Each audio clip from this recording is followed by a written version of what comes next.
So ನಾನು ಪ್ರಶ್ನೆ ಕೇಳಿದೆ, ನಿಮ್ಗೆ ಅಣ್ಣವರು ಅಂದರೆ ನೆನಪಾಗುವ ಸಿನಿಮಾ ಯಾವುದವರು ಸರ್?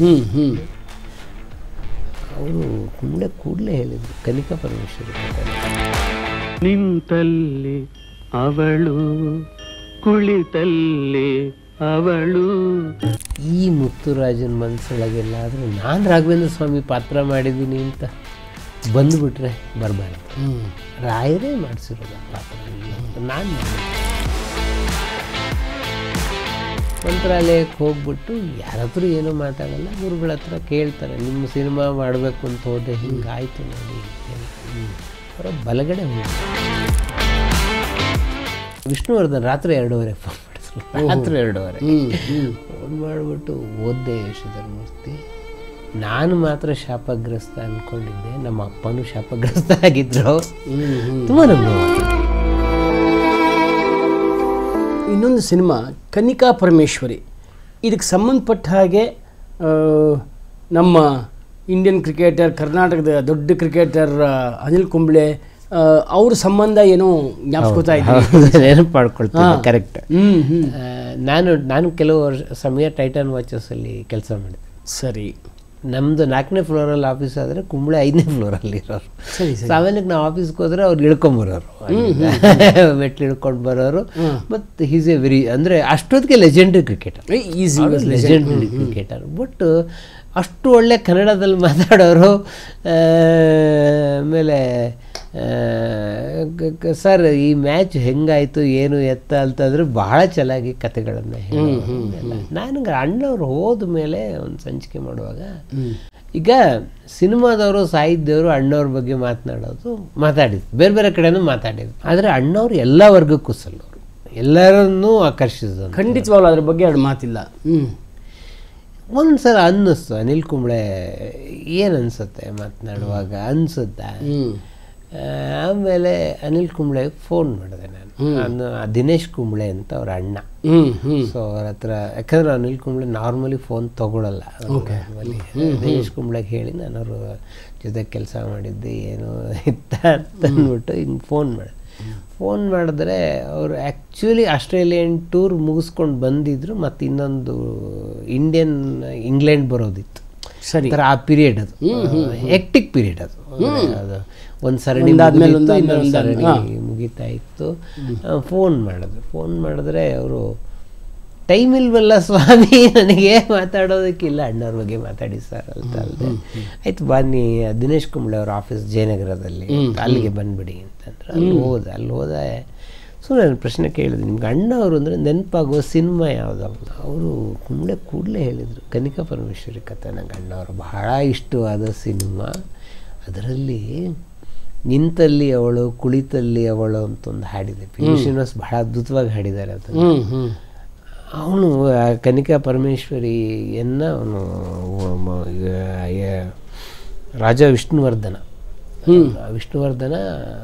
ಅವಳು ನಂಗೆ ಸಿಕ್ಬಿಡ್ಲಿ ಅಂತ ಹೇಳಿ ಒದ್ದಾಡೋದು, ಅವಳು ಎಲ್ಲೆಲ್ಲೋ ಅವಳೇ ಕಾಣ್ತಾ ಇದ್ದಾಳೆ ಅಂತ ಹೇಳಿ ಹಾಡೋದು. ಎಷ್ಟು ಅದ್ಭುತವಾಗಿ ಹಾಡನ್ನು ಅಣ್ಣವ್ರು ಅಭಿನಯಿಸಿದ್ದಾರೆ ಹಾಡಿಗೆ ಅಂತಂದರೆ, ಕುಂಬ್ಳೆ ಹೇಳೋರು ಸಿಕ್ಬಿಡು ಅಂತ ಅವಳಿಗೆ ಹೋಗಿ ಹೇಳೋಣ ಅನ್ಸ್ಬಿಡ್ತಾನೆ. ಈಗ ಅಷ್ಟು ನ್ಯಾಚುರಲ್ ಆಗಿ ಅಭಿನಯಿಸಿದ್ದಾರೆ ಅಂತ ಹೇಳಿ. ನಿಂತಲ್ಲಿ ಅವಳು, ಕುಳಿತಲ್ಲಿ ಅವಳು. ಇದರಲ್ಲಿ 2 ಶೇಡ್ ಅಣ್ಣವರಿಗೆ. ಒಂದು ಚಿತ್ರಕಂಠ ಅಂತ ಹೇಳಿ ಗಂಧರ್ವ, ಅವನು ಶಾಪಗ್ರಸ್ತನಾಗಿ ವಿಷ್ಣುವರ್ಧನ ಅಂತ. ಸೊ ಒಂದು ಗಂಧರ್ವನ ಪಾತ್ರ, ಇನ್ನೊಂದು ಈ ಶಾಪಗ್ರಸ್ತ ರಾಜನ ಪಾತ್ರ. ಎರಡನ್ನೂ ಬಹಳ ಅದ್ಭುತವಾಗಿ ಅಣ್ಣ ಮಾಡ್ತಾರೆ. ಇದು ಆ್ಯಕ್ಚುಲಿ ವಿಲನ್ ಪಾತ್ರ ಇದು. ಯಾಕಂದ್ರೆ ಇದ್ರ ಕತೆ ನಾಯಕಿ ಕನಿಕಾ ಪರಮೇಶ್ವರಿ. ಹೌದು. ಆ ಕನಿಕಾ ಪರಮೇಶ್ವರಿಯಿಂದ ಮೋಹಿಸಿ ಅವಳ ಸಾವಿಗೆ ಕಾರಣ ಆಗೋನು ವಿಷ್ಣುವರ್ಧನ. ಅದನ್ನು ಎಷ್ಟು ಅದ್ಭುತವಾಗಿ ಮಾಡಿದ್ದಾರೆ. ಇದು ಆ್ಯಕ್ಚುಲಿ ಈ ಸಿನಿಮಾದಲ್ಲಿ ಆರಂಭದಲ್ಲಿ ಹುಣಸೂರು ಕೃಷ್ಣಮೂರ್ತಿಯವರೇ ಇದರ ಕನಿಕಾ ಪರಮೇಶ್ವರಿ, ಯಾಕಂದ್ರೆ ಕನಿಕಾ ಪರಮೇಶ್ವರಿ ಅವಾಗ ಇಷ್ಟೊಂದು ಫೇಮಸ್ ಆಗಿರಲಿಲ್ಲ, ಸಿನಿಮಾ ಬಂದಾಗ ಅಷ್ಟೊಂದು famous ಗೊತ್ತಾಗಿರಲಿಲ್ಲ. So ಐಗಿರಿ Nandini ಹಾಡಿಂದ cinema ಶುರುವಾದಾಗಿರುತ್ತೆ. Hunsur Krishnamurthy ಹೇಳ್ತಾರೆ, ಪಾರ್ವತಿಯ ವಿವಿಧ ಅವತಾರಗಳ ಬಗ್ಗೆ ಹೇಳಿ ಇದನ್ನು ಹೇಳ್ತಾರೆ. ಇದು ಕತೆ ಗೊತ್ತಿದೆ, ಅವಳು ಕನಿಕಾ ಪರಮೇಶ್ವರಿ ಆಗಿರ್ತಾಳೆ, ಇವನು ಚಂದ್ರಗುಪ್ತ ರಾಜ ಇದನ್ನು ತನ್ನ ಸಮುದಾಯವನ್ನು ಉಳಿಸುವುದಕ್ಕಾಗಿ ಅವಳು ಅಗ್ನಿ ಪ್ರವೇಶ ಮಾಡ್ತಾಳೆ. ಅದೇ ನಿಮಿಷಾಂಬ ಎಲ್ಲ ಅದೇ ಕನಕ ಪರಮೇಶ್ವರಿ ಅವತಾರನೇ. ಸೊ ಅವನು ರಾಜ ವಿಷ್ಣುವರ್ಧನ ಕೂಡ ಅವಳ ಜೊತೆಗೆ ಅವನು ಅಗ್ನಿ ಪ್ರವೇಶ ಮಾಡ್ತಾನೆ. ಆಗ ಅವನು ಚಿತ್ರಕಂಠ ಆಗ್ತಾನೆ, ಅವನಿಗೆ ಶಾಪ ವಿಮೋಚನೆ ಆಗುತ್ತೆ. ಅವನಿಗೆ ಶಾಪ ಇರೋದೇ ಹಾಗೆ ಅಂತ ಹೇಳಿ. ಸರಿ ಸರಿ. ಸೊ ಇದರಲ್ಲಿ ಅಫ್ಕೋರ್ಸ್ ಬೇರೆ ಎಲ್ಲ ಹಾಡುಗಳಿಗಿಂತ ಈ ನಿಂತಲ್ಲಿ ಅವಳು ಕುಳಿತಲ್ಲಿ ಅವಳು ನನಗೂ ಭಾಳ ಅದ್ಭುತವಾದ ಸಿನಿಮಾ ಇದು. ಇದನ್ನು ಅದ್ಭುತವಾದ ಅಭಿನಯ ಕಲ್ಪನಾ ಅವರು. ಕಲ್ಪನಾ ಕೂಡ ತುಂಬಾ ಅದ್ಭುತವಾಗಿ ಕನಿಕಾ ಪರಮೇಶ್ವರಿ ಪಾತ್ರವನ್ನ ಕಲ್ಪನಾ ಮಾಡಿದ್ರು. ಶ್ರೀನಾಥ್ ತಮ್ಮನ ಪಾತ್ರ, ಕಲ್ಪನಾ ತಮ್ಮನ ಪಾತ್ರ ಬಹಳ ಅದ್ಭುತವಾಗಿ ಬಂದಂತಹ ನಂಗೆ ಅದು ನಾನು ಆ್ಯಕ್ಚುಲಿ ಇದು ಅಷ್ಟೊಂದು ನೋಡಿರಲಿಲ್ಲ. ಅನಿಲ್ ಕುಂಬ್ಳೆ ಭಾಳ ಇಷ್ಟಪಟ್ಟೆ ಹೇಳ್ತಾ ಇದ್ದಾರೆ ಅಂದಾಗ ನಾನು ನೋಡಿದೆ, ಎಲ್ಲ ಸಲ ನೋಡಿದೆ. ಈಗಂತೂ ಬಹುಶಃ ಕನಿಕಾ ಪರಮೇಶ್ವರಿ ಜಯಂತಿ ಬಂದಾಗೆಲ್ಲೇ ಸಿನಿಮಾ ಹಾಕ್ತಾರೆ, ಬೇರೆ ಬೇರೆ ಚಾನಲ್ಗಳಲ್ಲಿ ಸಿನಿಮಾ ಹಾಕ್ತಾರೆ. ಸರ್, ಮುಂದಿನ ಸಿನಿಮಾ ಮಂತ್ರಾಲಯ ಮಹಾತ್ಮೆ. ಅಂದರೆ ಅಣ್ಣವರಿಗೆ ರಾಯರ ಬಗ್ಗೆ ಅಪಾರವಾದ ಭಕ್ತಿ. ಸೊ ಈ ಮಂತ್ರಾಲಯ ಮಹಾತ್ಮೆ ವಿಶೇಷತೆಗಳು, ಅದರ ಕಥೆಗಳೇನಾದ್ರು ಇದೆಯಾ ಸರ್? ಬೇಕಾದಷ್ಟು ಮಂತ್ರಾಲಯ ಮಹಾತ್ಮೆ ನಾವು ಇನ್ನೊಂದ್ಸಲ ಹೇಳಿದಕ್ಕೆ ಏನೇನೋ ಕಾಮೆಂಟ್ಗಳು ಬಂದಿತ್ತು. ನಾವು ಹೇಳಿದ ಆ ಅರ್ಥದಲ್ಲೂ ಅಲ್ಲ. ಯಾರು ಪ್ರಶ್ನೆ ಮಾಡಿದ್ರು ರಾಯರ ಪಾತ್ರ ಮಾಡೋದಕ್ಕೆ ರಾಜ್ಕುಮಾರ್ಗೆ ಏನು ಅರ್ಹತೆ, ಹೀಗೆಲ್ಲ ಪ್ರಶ್ನೆಗಳು ಬಂದಾಗ ಇದನ್ನು ನಾವು ಹೇಳೋದು ಅಣ್ಣವರೇ ಬರ್ಕೊಂಡಿದ್ದಾರೆ. ಅವ್ರ ಕಥಾನಾಯಕನ ಕಥೆನಲ್ಲೂ ಇದೆ, ಸಾಕಷ್ಟು ಕಡೆ ದಾಖಲೆ ಕೂಡ ಆಗಿದೆ. ಸರಿ. ಸೊ ರಾಯರ ಮುಂದೆ ಹೇಳಿ ಚೀಟಿ ಎತ್ತುತ್ತಾರೆ. 3 ಸಲ ಚೀಟಿ ಎತ್ತದಾಗಲೂ ಅಣ್ಣವ್ರ ಹೆಸರೇ ಬರುತ್ತೆ. ಹೌದು ಹೌದು, ಇದು ಅದನ್ನೇ ನಾವು ಹೇಳಿದ್ದು. ಅದನ್ನು ಕೆಲವರು ರಾಂಗ್ ಇಂಟರ್ಪ್ರಿಟ್ ಮಾಡಿಕೊಂಡು ಇದೆಲ್ಲ ಜಾತಿಗೀತೆ ಏನು ಹೇಳಲಿಲ್ಲ. ಮತ್ತು ಅಣ್ಣವ್ರು ಹೇಳಿದ ಇನ್ಸಿಡೆನ್ಸ್ ದಾಖಲೆ ಕೂಡ ಆಗಿದೆ. ಇದು ಸರಿ ಸರಿ, ಅದೇನು ಹೊಸದಾಗಿ ಸೇರಿಸ್ತಾರೆ. ಖಂಡಿತ ಸಿನಿಮಾಗೆ ಸಂಬಂಧಪಟ್ಟಂಗೆ ನಂಗೆ ಒಂದು ಬಹಳ ಇಂಟ್ರೆಸ್ಟಿಂಗ್ ಅದು ಘಟನೆ ಇದೆ. ರಾಜನ್ ನಾಗೇಂದ್ರ ಕಳ್ಳ ಸಿನಿಮಾ ಮುಗಿಸ್ಕೊಂಡು ಅದು ಮುಂಬೈನಲ್ಲಿ ಒಂದು ರೆಕಾರ್ಡಿಂಗ್ ಆಗಬೇಕಾಗಿರುತ್ತೆ. ಆಡು ಆಟ ಆಡು ಕಿಶೋರ್ ಕುಮಾರ್, ಬಹುಶಃ ಸಿನಿಮಾ ಅದು ಅಲ್ದಿದ್ರೂ ಇರ್ಬೋದು. ನನಗೆ ಈ ಘಟನೆ ಮಾತ್ರ ನೆನಪಿರೋದು. ಮುಂಬೈನಿಂದ ಬರ್ತಾ ಇದ್ದಾರೆ ಟ್ರೈನಲ್ಲಿ. ಸರಿ. ಬರ್ತಾ ಇರುವಾಗ ಅವರು ರಾತ್ರಿ ಮಲ್ಕೊಂಡಿದ್ದಾರೆ, ಸ್ಲೀಪರ್ ಮೇಲ್ಗಡೆ ಮಲ್ಕೊಂಡಿದ್ದಾರೆ. ರಾಜನ್ ಹೇಳ್ತಾನೆ, ಇದು ರಾಜನ್ನ ಹೇಳಿದ ಘಟನೆ ಇದು. ರಾಜನ್ ಯಾಕೋ ಎದ್ರೆ ಒಬ್ಬರು ಸ್ವಾಮಿಗಳು ಗೇಟಲ್ಲಿ ಟ್ರೈನ್ನ ಇದರಲ್ಲಿ ನಿಂತ್ಕೊಂಡಿದ್ದಾರೆ. ನಿಂತ್ಕೊಳ್ಳುವಾಗ ಅವರು ಬಂದ್ಬಿಟ್ಟು ನಮಸ್ಕಾರ ಮಾಡಿ, ಏನು ಇಷ್ಟೊತ್ತಲ್ಲಿ ಹಿಂಗಿಲ್ಲಿ ಅಂತಂದಾಗ ನಾಗೇಂದ್ರಗೂ ಮಾತಾಡಿ ಶಬ್ದ ಕೇಳ್ತಲ್ಲ, ನಾಗೇಂದ್ರ ಬರ್ತಾರೆ. ಬಂದಾಗ ನೀವು ಮುಂದಿನ ಸ್ಟೇಷನಲ್ಲಿ ಇಳಿದ್ಬಿಡಿ, ಒಂದು ಕೆಲಸ ಇದೆ ಅಂತ ಹೇಳಿ ಅವರು ಹೊರಟೋಗ್ಬಿಡ್ತಾರೆ. ಇವ್ರಿಗೆ ಯಾವ ಊರು ಅಂತಲೂ ಗೊತ್ತಿಲ್ಲ. ಮುಂದಿನ ಸ್ಟೇಷನಲ್ಲಿ ಇಳಿತಾರೆ. ನೋಡಿದ್ರೆ ಅದು ಮಂತ್ರಾಲಯ ಗೇಟ್ ಅಂತ ಬೋರ್ಡ್ ಇರುತ್ತೆ. ಸೊ ಆಮೇಲೆ ಇವ್ರಿಗೇನು ರಾಘವೇಂದ್ರ ಸ್ವಾಮಿಗಳ ಬಗ್ಗೆ ಗೊತ್ತಿಲ್ಲ. ಸೀದಾ ಹೋಗ್ತಾರೆ. ಏನು ಊರಿದು, ಏನು ಪ್ರಸಿದ್ಧಿ ಅಂತ ಅವರೇ ಕೇಳ್ತಾರೆ. ಯಾಕಂದ್ರೆ ಬಸ್ ಸ್ಟ್ಯಾಂಡ್ಗೆ ಹೋಗೋ ರೈಲ್ವೆ ಸ್ಟೇಷನಲ್ಲೇ, ಸ್ವಾಮಿ ಇಲ್ಲಿ 4 ಕಿಲೋಮೀಟ್ರ್ ಹೋದ್ರೆ ಮಂತ್ರಾಲಯ ಇದೆ, ಈಗ ರಾಘವೇಂದ್ರ ಸ್ವಾಮಿಗಳು ಅಂತೆಲ್ಲ ಹೇಳ್ತಾರೆ. ಇಬ್ಬರು ಹೋಗಿ ಮಂತ್ರಾಲಯ ರಾಘವೇಂದ್ರ ಸ್ವಾಮಿಗಳ ದರ್ಶನ ಮಾಡಿಕೊಂಡು ರಾತ್ರಿ ಟ್ರೈನಿಗೆ ಮತ್ತೆ ಚೆನ್ನೈಗೆ ವಾಪಸ್ ಬರ್ತಾರೆ. ಚೆನ್ನೈಗೆ ಬಂದರೆ ಸಿಂಗ್ ಠಾಕೂರ್ ಹೇಳಿ ಕಳಿಸಿದ್ದಾರೆ. ಸಿಂಗ್ ಠಾಕೂರ್ ಹೇಳಿ ಕಳಿಸಿದ್ದಾರೆ ಅಂದರೆ ಸಿಂಗ್ ಠಾಕೂರ್ ಆಫೀಸ್ಗೆ ಹೋಗ್ತಾರೆ. ಹೋಗ್ಕೂಡ ಸಿಂಗ್ ಠಾಕೂರ್ ಹೇಳ್ತಾರೆ, ನಾನೊಂದು ಹೊಸ ಸಿನಿಮಾ ಶುರು ಮಾಡ್ತಾ ಇದ್ದೀನಿ, ನನ್ನದೇ ಪ್ರೊಡಕ್ಷನ್ನು, ನೀವು ಸಂಗೀತ ಕೊಡಬೇಕು. ಯಾವ ಸಿನಿಮಾ? ಮಂತ್ರಾಲಯ ಮಹಾತ್ಮೆ ಅಂತಾರೆ. ರಾಜನ್ ನಾಗೇಂದ್ರ ಅದು ರಾಜನ್ ಅಂತ ಹೇಳುವಾಗ ಹತ್ಬಿಟ್ಟಿದ್ರು ನಾನು. ಎಲ್ಲಿ ರಾಘವೇಂದ್ರ ನಾವು ನಮ್ಮ ಹತ್ರ ಮಾಡಿಸಿದಾರಲ್ಲ ಆ ಕೆಲಸ, ನಾವು ಇದೇ ಮಾತು ಅವ್ರು ಹೇಳಿ, ಶ್ರೀಧರ್ ಮೂರ್ತಿ ನಾನು ಸತ್ಯ ಹೇಳ್ತೀನಿ, ರಾಯರ ವಿಷಯದಲ್ಲಿ ನಾನು ಯಾಕೆ ಸುಳ್ಳು ಹೇಳಿ? ಖಂಡಿತ ಯಾಕೆ ಸುಳ್ಳು ಹೇಳಿ? ಇದು ನನ್ನ ಜೀವನದಲ್ಲಿ ನಿಜವಾಗ್ಲೂ ನಡೆದ ಘಟನೆ ಇದು. ರಾಯರೇ ನಮ್ಮ ಹತ್ರ ಮಾಡಿಸಿದ್ರು, ಇದನ್ನು ನಾನು ಮಾಡಿಲ್ಲ. ಇದರ ಸಂಗೀತ ನಾನು ಖಂಡಿತ ಕೊಟ್ಟಿಲ್ಲ. ರಾಯರೇ ಮಂತ್ರಾಲಯಕ್ಕೆ ನನಗೆ ಕರೆಸಿ ಅನುಗ್ರಹ ಆಶೀರ್ವಾದ ಮಾಡಿ ಈ ಸಿನಿಮಾ ಮಾಡಿಸಿದ್ದಾರೆ ಅಂತ ಬಹಳ ಅದ್ಭುತವಾಗಿ ಇದನ್ನು ಹೇಳೋರು. ಅಣ್ಣವ್ರಿಗಂತೂ ಇದನ್ನು ನಾನು ಹೇಳಿದ್ದೀನಿ ನಿಮ್ಮ ಇದರಲ್ಲಿ. ಅವರು ಮಂತ್ರಾಲಯ ಮಹಾತ್ಮೆ ಮಾಡುವಾಗ ನಂಗೆ ಆ ಮಾತು ಅವಳು ಹೇಳೋರು, ಶ್ರೀಧರ್ ಮೂರ್ತಿಗಳೇ ಡಬ್ಬಿಂಗ್ ಮಾಡುವಾಗ ನಾನು ಕಣ್ಣು ಮುಚ್ಕೊಂಡು ಡೈಲಾಗ್ ಹೇಳಿದ್ದೀನಿ. ಈ ಮುತ್ತುರಾಜನ ಮನಸ್ಸೊಳಗೆಲ್ಲಾದರೂ ನಾನು ರಾಘವೇಂದ್ರ ಸ್ವಾಮಿ ಪಾತ್ರ ಮಾಡಿದ್ದೀನಿ ಅಂತ ಬಂದುಬಿಟ್ರೆ ಬರಬಾರ್ದು. ರಾಯರೇ ಮಾಡಿಸಿರೋದು ಆ ಪಾತ್ರ, ನಾನು ಮಾಡಿಲ್ಲ ಅದು. ಇವತ್ತಿಗೂ ಆ ಸಿನಿಮಾ ಯಾವುದಾದ್ರೂ ಟಿ ವಿನಲ್ಲಿ ಬಂದರೆ ನಾನು ಎದ್ದು ಹೋಗ್ಬಿಡ್ತೀನಿ, ನಾನು ನೋಡಲ್ಲ. ರಾಯರೇ ಮಾಡಿರೋದು, ನಾನು ಮಾಡಿಲ್ಲ ಆ ಪಾತ್ರ. ಇದು ಆ ಡೆಡಿಕೇಶನ್ ಇದ್ದಿದ್ರಿಂದಲೇ ಇದು ಸಾಧ್ಯ ಅದ್ಭುತವಾದ್ದು. ಇನ್ನೊಂದು GVR ಇದಕ್ಕೆ ಸಂಭಾಷಣೆ ಗೀತೆಗಳನ್ನೆಲ್ಲ ಬರೆದಂಥವರು. ರಾಘವೇಂದ್ರ ಸ್ವಾಮಿಗಳು ಅದೊಂದು ಬಹಳ ಮುಖ್ಯವಾದ ಸೀನ್ ಇದೆ ಸಿನಿಮಾದಲ್ಲಿ. ಅವನು ರಾಜ ಒಬ್ಬನು ರಾಘವೇಂದ್ರ ಸ್ವಾಮಿಗಳನ್ನು ಮಾಂಸಾಹಾರ ಕೊಡ್ತಾನೆ. ಸೀನಿಗೆ ರಾಘವೇಂದ್ರ ಸ್ವಾಮಿಗಳು ಎಂಟ್ರಿ ಆಗ್ತಾರೆ, ಅಯ್ಯರು ಅಲ್ಲೇ ನಿಂತಿದ್ದಾರೆ, ಉದ್ದಕ್ಕೆ ಕಾಲಿಗೆ ನಮಸ್ಕಾರ ಮಾಡ್ಬಿಟ್ರಂತೆ. ಅಣ್ಣವ್ರು ಗಾಬರಿಯಾಗಿ ಏನಯ್ಯ ನೀನು ಹಿಂಗೆ ನನಗೆ ನಮಸ್ಕಾರ ಮಾಡ್ತಿದ್ದೀಯ ಅಂದರೆ, ನನ್ನ ನಿಜವಾದ ರಾಘವೇಂದ್ರ ಸ್ವಾಮಿಗಳನ್ನೇ ನೋಡಿದೆ ನಾನು, ನಿನ್ನ ಮುತ್ತುರಾಜನ ನೋಡಲಿಲ್ಲ, ನಾನು ನಿಜವಾದ ರಾಘವೇಂದ್ರ ಸ್ವಾಮಿಗಳನ್ನೇ ನೋಡ್ತಾ ಇದ್ದೆ. ಇನ್ನೊಂದು ಭಾರತಿ ಪಕ್ಕದ ಸೆಟ್ಟಲ್ಲಿ ಅವ್ರು ತಮಿಳು ಸಿನಿಮಾ ಯಾವುದೋ ಮಾಡ್ತಾ ಇದ್ದಾರೆ. ನಾರ್ಮಲಿ ಕಲಾವಿದರಿಗೆ ಅದು ಅಭ್ಯಾಸ ಇರುತ್ತೆ, ಅಂದರೆ ಉದ್ದಕ್ಕೂ ಸೆಟ್ಗಳಿರುತ್ತಲ್ಲ, ಪಕ್ಕ ಸೆಟ್ಟಲ್ಲಿ ಯಾವ ಸಿನಿಮಾ ಆಗ್ತಿದೆ ನೋಡೋ ಒಂದು ಕುತೂಹಲ. ಹೌದು, ಬಂದು ನೋಡಿದ್ರೆ ರಾಯರ ಪಾತ್ರದಲ್ಲಿ ಅಣ್ಣವ್ರು. ಭಾರತಿ, ನಾನು ಅಣ್ಣವ್ರ ಜೊತೆಗೆ ಇಷ್ಟು ಸಿನಿಮಾ ಮಾಡಿದ್ದೀನಿ, ನನಗೆ ಗೊತ್ತಿರೋ ಕಲಾವಿದರೆ. ಅವತ್ತು ನಂಗೆ ಅಣ್ಣವ್ರು ಕಾಣಿಸ್ಲೇ ಇಲ್ಲ, ರಾಘವೇಂದ್ರ ಸ್ವಾಮಿಗಳೇ ಕಾಣಿಸಿದ್ರು. ಅದು ನಾನು ನನ್ನ ಲೇಖನದಲ್ಲೂ ಅದನ್ನು ಬರೆದಿದ್ದೀರ. ನಿಜವಾಗ್ಲೂ ಈ ಮಾತನ್ನು ಭಾರತಿ ಹೇಳುವಾಗ ಅವ್ರ ಕಣ್ಣಲ್ಲಿ ನೀರು ತುಂಬಿಕೊಂಡಿತ್ತು.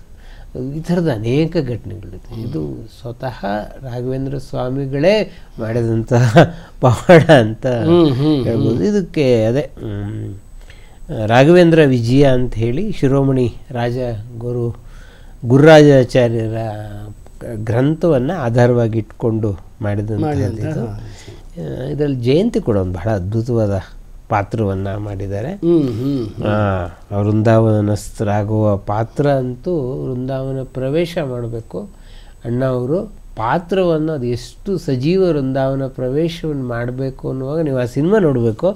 ಅದು ನಿಜವಾಗ್ಲೂ ಪಾತ್ರವೇ ಅಲ್ಲ, ಅದು ಆ ಕಳೆ ಇದೆಯಲ್ಲ, ಖಂಡಿತವಾಗ್ಲೂ ಅದು ಸಮಥಿಂಗ್. ಅದು ನಿನ್ಗೆ ಯಾರು ಬೇಕಾದ ಜನ ರಾಘವೇಂದ್ರ ಸ್ವಾಮಿ ಮಾಡಿದ್ದಾರೆ, ಆದರೆ ಅದು ಯಾರೂ ಇದನ್ನು ಮ್ಯಾಚ್ ಮಾಡೋದಕ್ಕೆ ಸಾಧ್ಯವೇ ಇಲ್ಲ. ಅದು ಇಡೀ ಚಿತ್ರ ಮುಗಿಯುವವರೆಗೂ ಅಣ್ಣ ಅವರು ಒಂದು ಹೊತ್ತು ಊಟ ಮಾಡಿದ್ದಾರೆ, ಚಾಪೆ ಮೇಲೆ ಮಲ್ಕೊಂಡಿದ್ದಾರೆ, ಚಪ್ಪಲಿ ಹಾಕಿ ಅದನ್ನು ರಥದ ಥರ ನಡೆಸ್ಕೊಂಡ್ಬಂದಿದ್ದಾರೆ ಅವರು. ಹಾಗಾಗಿ ನಮಗೆ ರಾಘವೇಂದ್ರ ಸ್ವಾಮಿಗಳ ವಿಷಯ ಯಾರಿಗೆ ಗೊತ್ತಿತ್ತೋ ಬಿಟ್ಟಿತ್ತೋ, ಮಂತ್ರಾಲಯ ಮಹಾತ್ಮೆಯ ಮೂಲಕ ಇಡೀ ಕರ್ನಾಟಕದಲ್ಲಿ ರಾಘವೇಂದ್ರ ಸ್ವಾಮಿಗಳಾದರು. ಇವತ್ತಿಗೂ ಕೂಡ ರಾಘವೇಂದ್ರ ಸ್ವಾಮಿಗಳಂದ್ರೆ ಯಾರ ಕಣ್ಣು ಮುಂದೆ ಬೀಳೋದು ಖಂಡಿತವಾಗಿ.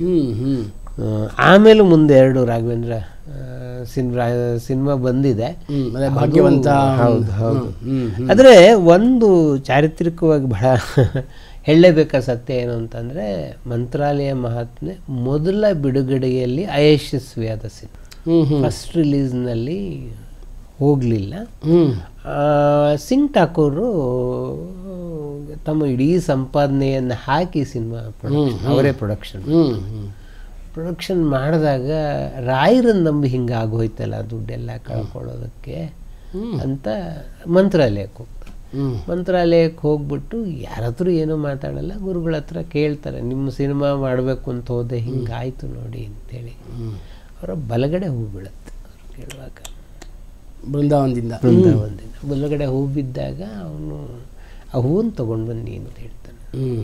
ಹೂವನ್ನು ತಗೊಂಡು ಬಂದು ಅದನ್ನು ಇಟ್ಕೊಂಡು ಸೀದಾ ಮದ್ರಾಸಿಗೆ ಬರ್ತಾರೆ, ಯಾರ ಹತ್ರ ಏನೂ ಮನೆ ಬಾಗಿಲು ತೆಗೆದ್ರೆ ಡಿಸ್ಟ್ರಿಬ್ಯೂಟ್ರ್ ಯಾರೋ ಒಬ್ಬರು ಬಂದಿದ್ದಾರೆ, ನಿಮ್ಮನ್ನು ನೋಡ್ಬೇಕಂತೆ, ಬೆಳಗ್ಗೆ ಅವ್ರ ಆಫೀಸ್ಗೆ ಹೋಗಿ ಅಂತ ಅವ್ರ ಹೆಂಡ್ತಿ ಹೇಳ್ತಾರೆ. ಬೆಳಗ್ಗೆ ಹೋದರೆ ಡಿಸ್ಟ್ರಿಬ್ಯೂಟ್ರ್ ಹೇಳ್ತಾರೆ, ನಿಮ್ಮ ಸಿನಿಮಾನ ರಿಲೀಸ್ ಮಾಡ್ತೀವಿ ನಾವು. ರಿಲೀಸಲ್ಲಿ ಮಂತ್ರಾಲಯ ಮಹಾತ್ಮೆ ಸೂಪರ್ ಹಿಟ್, ಬಹಳ ದೊಡ್ಡ. ಆಮೇಲೆ 2-3 ಬಿಡುಗಡೆಯಲ್ಲಿ ಕೂಡ ಅದು ಯಶಸ್ವಿ ಆಗುತ್ತೆ. ಸೊ ಅದಕ್ಕೆ ಸಿಂಗ್ ಠಾಕೂರ್ ಹೇಳ್ಕೊಳ್ತಾ ಇದ್ರು, ಪರೀಕ್ಷೆ ಮಾಡಿದ್ರು ರಾಯರು, ಅವರಿಗೆ ಅಹಂಕಾರ ಬಂದ್ಬಿಟ್ಟಿದೆ, ಇಂಥ ಸಿನಿಮಾ ಮಾಡಿದ್ದೀನಿ ಅಂತ ಹೇಳ್ಬಿಟ್ಟು ಆಮೇಲೆ ನನ್ನ ದುಡ್ಡು ವಾಪಸ್ ಕೊಟ್ಟರು ಅವರು. ಆಮೇಲೆ ಚೆನ್ನಾಗಿ ಓಡಿ ಇದು ಇವತ್ತಿಗೂ ಮಂತ್ರಾಲಯ ಮಹಾತ್ಮೆ ಅನ್ನೋದು ಅಂತಹ ಅದ್ಭುತವಾದ ಸಿನಿಮಾ ಆಗಿ ಇದು ಇದರಲ್ಲಿ ಒಂದು ಅಯ್ಯರ್ ಅವರ ನೆನಪು, ಅದೊಂದು ಸಣ್ಣ ಡಿಸ್ಪ್ಯೂಟ್ ಇದೆ. ರಾಘವೇಂದ್ರ ಸ್ವಾಮಿಗಳು ತೆಲುಗು ಮಾತಾಡ್ತಿದ್ರು, ಕನ್ನಡ ಮಾತಾಡ್ತಿದ್ರು ಅಂತ ಹೇಳ್ಬಿಟ್ಟು ಅದಕ್ಕೆ ಅಣ್ಣವರು ಅಯ್ಯರಿಗೆ ಹೇಳಿದ್ರಂತೆ, ನೋಡಪ್ಪ ಹೆಂಗಾರು ಇದರಲ್ಲಿ ರಾಘವೇಂದ್ರ ಸ್ವಾಮಿಗಳು ಕನ್ನಡದವ್ರು ಅಂತ ತೋರಿಸ್ಬಿಡು, ಒಂದು ಏನೋ ಒಂದು ಮಾಡು. ಸೊ ನಾಳೆ ನಾವು ಕನ್ನಡದವರು, ಯಾಕಂದರೆ ಮಂತ್ರಾಲಯ ಕರ್ನಾಟಕದಲ್ಲಿ ಇಲ್ಲ, ಹೌದು, ಆಂಧ್ರ ಪ್ರದೇಶದಲ್ಲಿ ಇದೆ. ಹೌದು. ಅದಕ್ಕೆ ಒಂದು ಹಾಡು ಬರೀತಾರೆ ಜೀವಯ್ಯರು, ಕಲಿಯಿರೊಂದು ಪಾಠವನ್ನು ಕನ್ನಡದ ಮಕ್ಕಳೇ ಅಂತೇಳಿ. ಇದನ್ನ ಹಾಡೋದು ಯಾರು ಅಂದರೆ ಪೂರ್ವಾಶ್ರಮದ ರಾಘವೇಂದ್ರ ಸ್ವಾಮಿ. ಅದು ಅಲ್ಲ, ರಾಘವೇಂದ್ರ ಸ್ವಾಮಿಗಳ ರಚನೆನೇ ಒಂದಿದೆಯಲ್ಲ ಸರ್, ಇಂದು ಎನೆಗೆ ಗೋವಿಂದ. ಇದ್ರ ಬಗ್ಗೆ ಒಂದು ಬಹಳ ವಿಶೇಷವಾಗಿ ಹೇಳ್ಬೇಕು. ಇಂದು ಎನೆಗೆ ಗೋವಿಂದ ಇದರಲ್ಲಿ ಪಿ ಬಿ ಶ್ರೀನಿವಾಸ್ ಹಾಡಿದ್ದಾರೆ. ಹೌದು, ಮಂತ್ರಾಲಯ ಮಹಾತ್ಮೆಯಲ್ಲಿ. ಇದೇ ಇಂದು ಎನೆಗೆ ಗೋವಿಂದನ 20 ವರ್ಷ ಆದಮೇಲೆ ಇದೇ ರಾಜನಾಗಿ ಅಂದರೆ 2 ಕನಸಲ್ಲಿ ಓಡಿಸ್ತು. 2 ಬೇರೆ ಬೇರೆ ಟ್ಯೂನ್, ಬೇರೆ ಬೇರೆ ಟ್ಯೂನ್. ಅದು ಅದನ್ನು ರಾಜನಾಗಿ ಅಂದರೆ ಯಾವಾಗಲೂ ಹೇಳೋರು, 2 ಸಲ ರಾಯರ ರಚನೆಯನ್ನು ಸಿನಿಮಾದಲ್ಲಿ ತರೋ ಅದೃಷ್ಟ ನಮಗೆ ಸಿಕ್ತು. ಖಂಡಿತ. ಅದು ಮತ್ತು 2ನೇ ರಚನೆ 2 ಕನಸು ಬಹಳ ಜನಪ್ರಿಯ ಆಯಿತು ಮೊದಲನೇ ಕೂಡ ಅಂತ ಹೇಳಿ. ಇದರಲ್ಲಿ ಒಂದು ಚಾರಿತ್ರಿಕ ಸತ್ಯ ಇದೆ, ನಾನು ನಿಮ್ಮ ಚಾನಲ್ ಮೂಲಕ ಹೇಳಬೇಕು. ಇದರ ಮೊದಲ ಈ ಸಿನಿಮಾದ ಸಂಭಾಷಣೆ ಗೀತೆಗಳನ್ನು ಬರೆದವರು ವಿಷ್ಣುವರ್ಧನ್ ತಂದೆ H.L. ನಾರಾಯಣ ರಾಯರು. Okay okay. ಅವರು ಮಂತ್ರಾಲಯದಲ್ಲೇ ಹೋಗಿ ತುಂಗಾ ಭದ್ರಾ ನದಿಯಲ್ಲಿ ಸ್ನಾನ ಮಾಡಿ ಮಡಿಯಿಂದ ಇದನ್ನು ಬರೆದ್ರು. ಬಹುಪಾಲು ಬಳಸ್ಕೊಂಡ್ರೂ ಕೂಡ ಅವ್ರ ಟೈಟ್ಲ್ ಕಾರ್ಡಲ್ಲಿ ಅವ್ರ ಹೆಸರಿಲ್ಲ. ಇದು ಅಣ್ಣವರು ನನಗೆ ಹೇಳಿದರು, ಉದಯಶಂಕರ್ ಹೇಳಿದರು. ಅದಕ್ಕೆ ಬೇರೆ ಬೇರೆ ಕಾರಣಗಳಿರ್ಬೋದು. ಅಲ್ಲಿ ಹೆಸರಿರೋದು ಯಾರ್ದು? ಅಯ್ಯರ್ದು, ಜಿ ವಿ ಅಯ್ಯರ್ದು.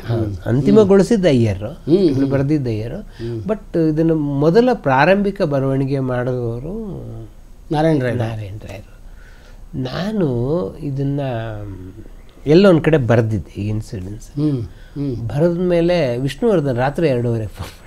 ರಾತ್ರಿ 2:30 ಫೋನ್ ಮಾಡಿಬಿಟ್ಟು ಓದ್ದೆ ಶ್ರೀಧರಮೂರ್ತಿ, ನಾನು ಮಾತ್ರ ಶಾಪಗ್ರಸ್ತ ಅಂದ್ಕೊಂಡಿದ್ದೆ, ನಮ್ಮ ಅಪ್ಪನೂ ಶಾಪಗ್ರಸ್ತ ಆಗಿದ್ರು. ತುಂಬ ನಂಗೆ ನೋವಾಯ್ತು. ಅದು ಒಂದು ಪಾಪ ಅಲ್ಲ. ಅಲ್ಲ, ಹೌದು. ಅಂದರೆ ಒಂದು ಸಿನಿಮಾ ಅಜರಾಮರವಾಗಿ ಉಳಿದಿದ್ರೆ ಕ್ರೆಡಿಟ್ ಅವ್ರಿಗೆ ಸಿಕ್ಕಲಿಲ್ವಲ್ಲ. ಈಗ ನೀವು ಸಿನಿಮಾದ ನಂಟಲ್ಲೇ ಇದ್ದರು, ನಿಮಗೂ ಗೊತ್ತಿದೆ ಅದು ಎಷ್ಟು ಜನ ಕೆಲಸ ಮಾಡಿರ್ತಾರೆ. ಯಾರೋ ಕೆಲವರಿಗೆ ಕ್ರೆಡಿಟ್ ಸಿಗುತ್ತೆ, ಭಾಳ ಜನಕ್ಕೆ ಅದು ಕ್ರೆಡಿಟ್ ಮಿಸ್ ಆಗುತ್ತೆ. ಈ ಥರದಲ್ಲಿ ನಾರಾಯಣರಿಗೆ ಇದರ ಮಿಸ್ ಆಯಿತು. ಅದು ಮಂತ್ರಾಲಯ ಮಹಾತ್ಮೆ ಇಷ್ಟೆಲ್ಲ ಕತೆ ಹೇಳುವಾಗ ನಾರಾಯಣರಿಗೆ ಒಂದು ಅನ್ಯಾಯ ಆಗಿತ್ತು, ನಾವು ಜ್ಞಾಪಿಸ್ಕೋಬೇಕು. ಖಂಡಿತ ಖಂಡಿತ. ಮುಂದಿನ ಅಣ್ಣವರ ಭಕ್ತಿ ಪ್ರಧಾನವಾದ ಚಿತ್ರ ಯಾವುದು ಅಂತ ನೀವು ಹೇಳಿ. ಕನಕದಾಸರಾದ ಅಣ್ಣವರು ಪುರಂದರದಾಸರು ಕೂಡ ಆಗಿದ್ರು. ಪುರಂದರದಾಸರಾಗಿ ಅವರು ತೆರೆಯ ಮೇಲೆ ಕಂಗೊಳಿಸಿದ ಸಿನಿಮಾ ನಾವು ಕೋಟಿ ನಾರಾಯಣ. ಇದು ಶ್ಯಾಮ್ ಪ್ರಸಾದ್ ಮೂವೀಸ್ನಲ್ಲಿ D.R. ನಾಯ್ಡು, ಭಕ್ತ ಕನಕದಾಸ ಮಾಡಿದ D.R. ನಾಯ್ಡು ಅವರೇ ನಾವು ಕೋಟಿ ನಾರಾಯಣ ಮಾಡ್ತಾರೆ. S.K. ಆಚಾರಿ, S.K. ಅನಂತಾಚಾರಿ ಅಂತ ಹೇಳಿ ಇವರು ಮೈಸೂರು ವಿಶ್ವವಿದ್ಯಾನಿಲಯದ ಕನ್ನಡ ಸುವರ್ಣ ಪದಕ ವಿಜೇತರು. 2 ವರ್ಷದ ಹಿಂದೆ ಅವರ ಜನ್ಮ ಶತಮಾನೋತ್ಸವ ಕೂಡ ಮಾಡಿದ್ರು. ಇದರ ಸಂಭಾಷಣೆಯನ್ನು ನರೇಂದ್ರ ಬಾಬು, ಸರ್ವಜ್ಞ ಮೂರ್ತಿಯ ನರೇಂದ್ರ ಬಾಬು ಮಾಡಿದ್ರು. ಸೊ ಇದು ಒಂದು ಸಣ್ಣ ಕಥೆ. ಇದ್ರ ಹಿಂದೆ ಇದ್ದಿದ್ದೇನು ಅಂತಂದರೆ, ಅವರು ಪುರಂದರದಾಸರಾಗುವ ಮುಂಚೆ ನವಕೋಟಿ ನಾರಾಯಣ ಆಗಿದ್ದರು, ಆಗರ್ಭ ಶ್ರೀಮಂತರಾಗಿ ಇದ್ರು. ಅವರೊಂದು ಚಿಕ್ಕಾಸನ್ ಕೂಡ ದಾನ ಮಾಡ್ತಾ ಇರಲಿಲ್ಲ, ಮಹಾ ಜಿಪುಣ. ಆದರೆ ಅವ್ರು ಹೆಂಡ್ತಿದ್ದೆ ಎಲ್ಲರ ಬಗ್ಗೆ ಇದ್ದರು. ಒಬ್ಬ ಬಡ ಬ್ರಾಹ್ಮಣ ಬರ್ತಾನೆ, ಅದು ಎಲ್ಲರಿಗೂ ಗೊತ್ತಿರೋ ಕತೆ. ಈ ಸಿನಿಮಾದಲ್ಲೂ ಅದೇ ಕತೆ ಇರೋದು. ಕಷ್ಟ ಹೇಳ್ಕೊಳ್ತಾನೆ, ಮೂಗುತಿ ಅಡಬಿಡ್ತಾನೆ, ಮೂಗುತಿ ಅವನು ಹೆಂಡತಿ ವಿಷಯವನ್ನು ತಗೊಳ್ತಾಳೆ. ಈ ಥರದ್ದೊಂದು ಪುರಂದರ ಸೌಕರ್ ಜಾನಕಿ ಹೆಂಡತಿಯ ಪಾತ್ರವನ್ನು ಮಾಡಿದರು. ರಾಮಚಂದ್ರ ಶಾಸ್ತ್ರಿಗಳು ಗುರುಗಳ ಪಾತ್ರವನ್ನು ಮಾಡಿದರು. ಸೊ ಇದು ಪುರಂದರದಾಸರ ಥರನೇ ಅಪಪ್ರಚಾರ ಇವನ್ನೆಲ್ಲವನ್ನ ಮಾಡಿ ಇದರಲ್ಲಿ ಅನೇಕ ಪುರಂದರದಾಸರ ಬಹಳ ಒಳ್ಳೊಳ್ಳೆಯ ಕೀರ್ತನೆಗಳು ಈ ಸಿನಿಮಾದಲ್ಲಿ ಬಳಕೆಯಾಗಿದೆ. ವ್ಯಾಸರಾಯರು ಮತ್ತು ಪುರಂದರದಾಸರ ಕೀರ್ತನೆಗಳು ಎರಡನ್ನು ಬಳಕೆಯಾಗಿದೆ. ಮುಂದೆ ಇನ್ನೊಂದು ಪುರಂದರದಾಸರು ಬಂದಿದೆ. ಇದು 64ನೇ ಇಸ್ವಿಲಿ ಬಂದರೆ 67ನೇ ಇಸ್ವಿಲಿ ಒಂದು ಪುರಂದರದಾಸರು ಬಂದಿದೆ. ಈ ಪುರಂದರದಾಸರಾಗಿ ಅಶ್ವಥ್ ಅಭಿನಯಿಸಿದ್ದಾರೆ. ಅಶ್ವಥ್ ಅಭಿನಯಿಸಿದ್ದಾರೆ. ಶಿವಪ್ರಸಾದ್ ಸಂಗೀತ ಮಾಡಿದ್ದು. ಇದರಲ್ಲಿ ಅಂತಹ ಹಾಡುಗಳು ಅಷ್ಟು ಪಾಪ್ಯುಲರ್ ಆಗಲಿಲ್ಲ. ಭಕ್ತ ಕನಕದಾಸ್ ಅಷ್ಟು ಹಾಡುಗಳು ಪಾಪ್ಯುಲರ್ ಆಗಲಿಲ್ಲ. ಇದರಲ್ಲಿ ಪುರಂದರದಾಸರು ಅನೇಕ ರಚನೆಗಳನ್ನು ಬಳಸ್ಕೊಂಡಿದ್ದಾರೆ ಈ ಸಿನಿಮಾದಲ್ಲಿ. ಬಟ್ ಸಿನಿಮಾ ಗೆಲ್ತಾ ಸರ್? ಸಿನಿಮಾನೂ ಗೆಲ್ಲಿಲ್ಲ. ಆದರೆ ಅಣ್ಣವರು ಎಂದಿನಂತೆ ಬಹಳ ಅದ್ಭುತವಾದ ಅಭಿನಯವನ್ನು ಕೊಟ್ಟಿದ್ದಾರೆ. ಎಸ್ಪೆಷಲಿ ಅದರಲ್ಲಿ